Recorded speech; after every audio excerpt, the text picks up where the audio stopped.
안녕하십니까. 일본지 부동산TV 오동훈입니다. 오늘은 광주 민간공원 특례사업 10개 단지 중에서 6개 단지에 끼워져 있는 장기 민간 임대 아파트에 대한 이야기를 해볼까 합니다.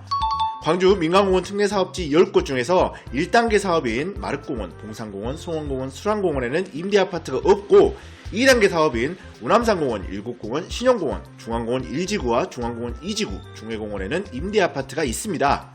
1단계 사업 제한서를 받을 당시만 하더라도 비공원 비율을 30% 이내로 사업 제한을 받다 보니 비공원 비율은 16.9에서 22.7%가 되었지만 2단계 사업 제한 시에는 공원 비율을 늘려잡다 보니 비공원 비율은 5.8에서 10.6% 뿐이라서 아마도 사업성이 현저히 떨어지는 것을 우려해서 장기민간 임대 아파트를 끼워서 용적률을 플러스해줬던 것으로 보입니다. 어찌되었든 6개 공원에는 장기민간 임대 아파트가 적게는 27세대에서 많게는 408세대까지 있습니다. 이런 민간 임대 아파트에는 두 가지 종류가 있는데요. 첫 번째는 공적 지원 여부 및 임차인 자격 기준에 따라서 분양하게 되는 공공지원 민간 임대 아파트와 두 번째는 10년의 임대 기간과 5% 증액 조건 말고는 제한사항이 전혀 없는 장기 민간 임대 아파트로 나눠집니다.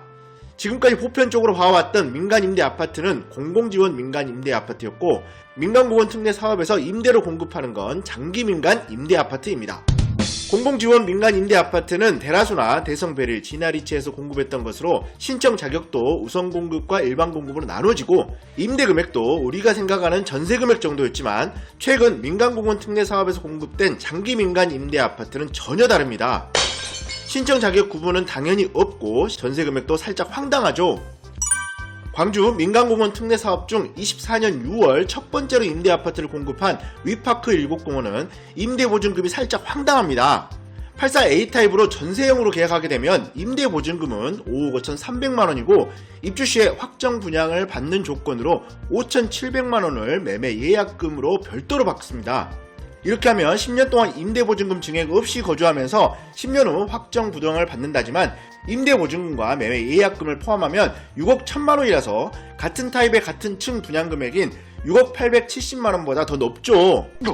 분양가보다 높은 전세가니 좀 당황스럽죠.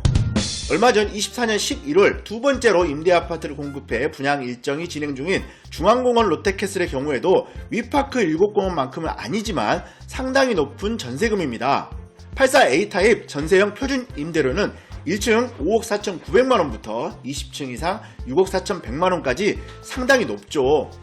다행히 위파크 7공원처럼 매매 예약금은 없지만 2년마다 한 번씩 5% 범위 내외에서 임대료 갱신이 이루어지고 10년 후에 분양 전환되는 조건입니다. 84 A타입 확정 분양가는 8억 503만원부터 8억 7,734만원까지입니다. 같은 타입으로 일반 분양 가격과 비교해보면 2-2블럭 84 A타입 확장비 포함 일반 분양가는 7억 8,460만원부터 8억 5,300만원까지입니다. 확정 분양가는 현재 분양 중인 일반 분양가보다 약 2천만원 정도가 높네요. 그나마 중앙공원 롯데캐슬의 경우에는 위파크 7공원처럼 일반 분양가보다 높은 전세금을 주고 10년 동안 거주하는 건 아니지만 몇 가지 체크가 필요합니다. 첫 번째는 일반 분양가 대비 약 70% 정도의 전세금이라면 보편적인 신축 아파트 전세 비율 치고는 다소 높은 편이죠. 최근 입주 중인 신축 아파트의 전세가 비율은 분양가 대비 약 50% 정도이니 전세자금 대출을 신청할 입장이라면 이자 부담이 적지 않습니다. 두 번째는 현 임대 보증 금액으로 10년간 거주하는 게 아니고 2년마다 5% 범위 내에서 갱신한다고 하니 갱신 시마다 부담스러울 수 있겠죠. 세 번째는 임대인 승인 시 임차권 양도가 된다고는 하나 10년 후에나 비로소 분양가는 거라서 실질적인 재산권 행사는 10년간의 임대 기간이 지나 분양을 받아야 가능하니 중간에 변동사항이 발생했을 때는 매매 차익을 기대하기 쉽지 않겠죠.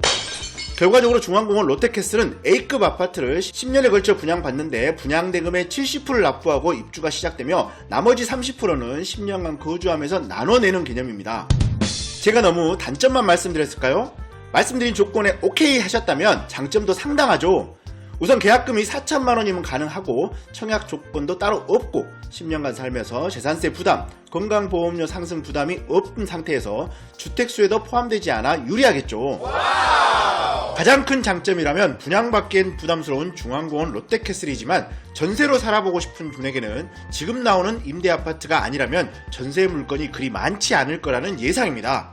왜냐하면 전월세를 줘가면서 투자를 끌고 가실 분이 8억 5천만원이 넘는 아파트를 분양받기는 쉽지 않은 결정이거든요. 쉽게 말씀드리자면 분양가 9억이 넘어가는 상무 센트럴자이에 전월세로 나오는 물건이 얼마나 있겠다는 거죠. 중앙공원 롯데캐슬도 마찬가지겠죠. 따라서 취득세 중과 때문에, 아니면 종부세 부담 때문에, 아니면 여러가지 세금 상승 때문에 분양받기가 부담스러웠지만 A급 하이엔드 아파트에서의 주거생활을 꿈꾸고 있다면 어쩔 수 없는 선택이 될 수 있습니다. 사실 견본주택 보고 반하지 않을 분이 얼마나 되겠어요. 저도 살아보고 싶던데요. 광주 민간공원 특례사업 중에서 장기 일반 민간 임대아파트가 나올 수 있는 6개 단지 중 현재까지 2개 단지가 오픈되었습니다.